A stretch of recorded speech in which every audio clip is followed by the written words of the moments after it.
Hunger by Katy Haye. Nirmal pushed a pale, heavy, waxen arm off his chest and sat up. In the thin dawn light he found he was surrounded by pale, waxen limbs and faces. He appeared to be the only thing living in a pit filled with bodies. A plague pit. Yet he wasn't dead. He'd cheated death itself. Triumph! His grin froze.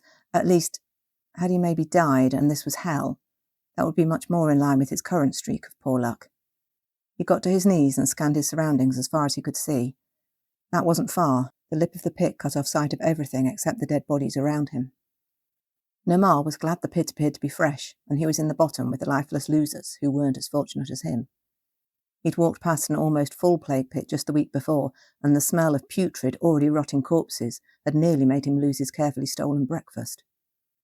Peering over the edge, Nirmal recognised the town walls, a couple of tall bell towers peeping over the top to confirm his location. Not hell, then, although life in Lurton had sometimes been so close it was hard to tell. Perhaps hell was just like life, only worse.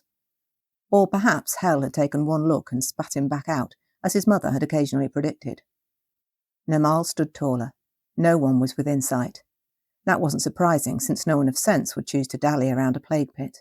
But he couldn't hope for that situation to endure for long, since a new and barely used pit was bound to be filled, first with bodies, then with soil. His fellow townspeople were garishly superstitious, with tales of werewolves in the woods and kelpies in the river, and he was sure his rising from the dead would be greeted with suspicion, not joy. Having cheated death once, he fully intended to continue keeping body and soul together, and fate had handed him a great opportunity. He was still in the clothes he'd died in, which meant the body collectors were either too terrified or too rushed to strip people before they were dumped in the burial pit. Either worked in his favour.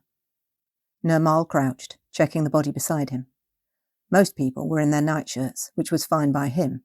He wouldn't have fancied using their clothes, and the second-hand market wasn't exactly thriving right now, what with everyone being too focused on staying alive to worry about patches on their elbows or knees.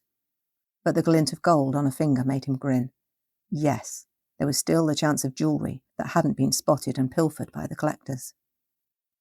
He needed to grit his teeth and put his sleeve across his mouth several times, but he ended his search with 7 gold wedding rings and a brooch one of the corpses had pinned inside their nightshirt, probably hoping it would aid healing. It hadn't worked, like most of the quack cures being peddled at the market. Thrusting his new riches into a pocket, Nirmal clambered out of the pit and headed towards the nearest town gate. His stomach was growling. He needed food and somewhere to rest. Tomorrow he'd seek a new job, and he had the perfect idea. He touched his neck, finding the buboes were dry and scarred over. Yes, with proof he'd recovered from the plague, he could easily secure a job collecting the dead, and he'd fill his pockets with the valuables they no longer needed while he was at it. As he walked down Main Street looking for an inn or a chop house that was still doing business, he realised he didn't need to pay for either food or a place to sleep. Half the doors he passed were marked with a red cross, while several had been nailed shut. The town was full of places he could sleep for free, and while fresh food might have rotted, there would still be stores for him to make use of. He just needed to pick a place. Nirmal headed for the river. Everyone had avoided the river for weeks, fearing the miasma supposed to rise from it. If the river was to blame for the plague, Nirmal didn't think proximity was the problem, and he certainly wasn't worried for himself. He'd cheated death. He was invincible. He scanned the riverside avenue. Most of the houses appeared deserted. Several were fully boarded up. Nirmal scanned carefully, because a house by the river would be perfect for him, a large private residence with a comfortable bed and heaps of supplies. He selected his target. Housebreaking was a new one for him. He wasn't quite brash enough to walk up to the front door and step inside. Instead, he dodged around the back, finding a kitchen door overlooking an overgrown garden. Nirmal braced himself for what he might find inside and twisted the door handle. The door swung wide on oiled, silent hinges. That was a good sign. The house was used to being well maintained. He stepped inside cautiously. "Hello?" He called softly, then louder when he gained no answer. The house felt still, but not empty. He couldn't say why he thought that. He was just sure it was true. But if the occupant, or occupants, couldn't call a reply, they were either very sick or already dead. His heart thudded, even knowing he had nothing to fear from the dead. He'd just had enough of them for one day. He glanced around as he stepped deeper inside, noting the cold range set on one side of the room, the scrubbed oak table and all the pots and pans put away as neatly as if they'd never been used. The air smelled slightly musty, but he didn't smell sickness or decay. He walked around the room, opening cupboards and peering into storage jars. Nothing, not a bite to eat. Or not inside the kitchen, at least. Supplies must be kept somewhere else. The inner door opened equally silently. Nirmal stepped into a tiled hallway. A clock ticked and caution prickled up his spine. That wouldn't last more than a day or so without being wound. "Hello?" He called again, unsure whether to direct his call at one of the 2 doors that led off the hallway or up the carpeted steps. Most people took to their beds and died there. But he'd be thorough. Reaching the first door, he knocked, quiet but audible in the stillness. No response. Another silent hinged door. The parlour inside was luxurious. He tugged back the heavy curtains to see better. Fine furnishings, paintings on the walls, and bookshelves which held leather-backed books and ornaments of metal, wood, and expensive blown glass. On instinct, Nirmal slid a fingertip across the shelf. A small amount of dust came away, but only the sort that said the maid was lazy, or the only servant left, not that everyone in the house had been carried off by the plague a month ago. The next room was some kind of an office, with a broad desk, chairs, and more books. It too was empty. Nirmal stood in the doorway, reminding himself he was meant to be viewing the place as his new home. This would do nicely, but only if it really was empty. The ticking clock and the lack of dust argued against that hope. But what if the owner had only recently fallen sick? A few days of waiting might net him the biggest payday of his life. Nirmal made his way up the steps, hands skimming over the dark wood banister. "Hello?" he called, then paused, waiting for either an angry or a frail voice to respond. Nothing. 3 doors led off from the carpeted landing. Nirmal began on the left, opening the door, stepping inside, and pausing almost immediately. The curtains here were also pulled tight across the windows, so he could hardly make out the large canopied bed that dominated the room, but he could smell— he wasn't sure what it was. A growl sent understanding crashing through him along with a flood of fear, normal, everyday fear. The smell was a dog. This was why he didn't indulge in housebreaking. Groping blindly behind him for the door handle, while simultaneously trying not to move, Nirmal uttered a hopeful, "Good dog." "Don't run off now you've made it this far," a voice spoke from the direction of the bed. It sounded neither angry nor frail, more amused. Nirmal had to lick suddenly dry lips. His eyes were adjusting to the light, and he could see the dog moving towards him. It was the most enormous creature he'd ever seen. "I wanted to see if anyone was still alive in the house. I thought you might need help." The person in the bed made a noise that might have been a cough, but was far more likely to be a laugh. "You mean you broke in so you might steal anything that wasn't nailed down?" "I wanted a bed for the night," Nirmal protested. "Why not be comfortable if the house's owner doesn't need it?" The huge dog was drawing nearer, continuing to growl in a way that sent fear flowing through Nirmal's veins. "But I see you don't need me, so I'll leave you and find someone who does." The dog pounced, gigantic paws pressing him back against the door he'd been trying to open. His blood ran cold. On its hind legs the beast was taller than him, more wolf than dog. A muzzle filled with gleaming, sharp teeth panted meat-scented breath into his face. "I said don't rush off," the man in the bed admonished. He clicked his tongue. "Derek, don't scare the boy to death. We can make use of him." It took a moment for Nirmal to realise the Derek he was addressing was the dog, or wolf. Derek? The beast released him to settle back on all 4 paws, then nudged him forward at the knees. As Nirmal stumbled further into the room, the animal sat down right in front of the door. Now he was trapped. "Come, sit beside me." Since it was either that or fight the wolf to get through the door, Nirmal obeyed. The bed's curtains were pulled back on one side. He paused when he saw the occupant. The voice was deceptive. He looked every bit as sick as Nirmal might have dreaded. The room was dim, and inside the bed was even darker, but all the light in the room seemed to have fled to the man's skin. His face was sickly pale and shiny, as though fever gripped him, even though not a trace of warmth emanated from the man. There was no sign of buboes, yet. He must only just have fallen ill, perhaps didn't even realise it himself. Nirmal reminded himself he couldn't catch the plague for a second time, and perched on the edge of the bed. I'm not sick. The man might have heard his thoughts. Simply starving. Nirmal recalled the disappointingly empty kitchen. Would you like me to fetch you something? From the market? The man would probably be too sick to eat shortly, but Nirmal could cadge some money from him and simply disappear. Ah, no. Everything I need is here, but this is a little delicate. It is? A small noise sounded behind him. Nirmal didn't want to look away from the man in the bed, but instinct forced him to check the dog wasn't about to pounce.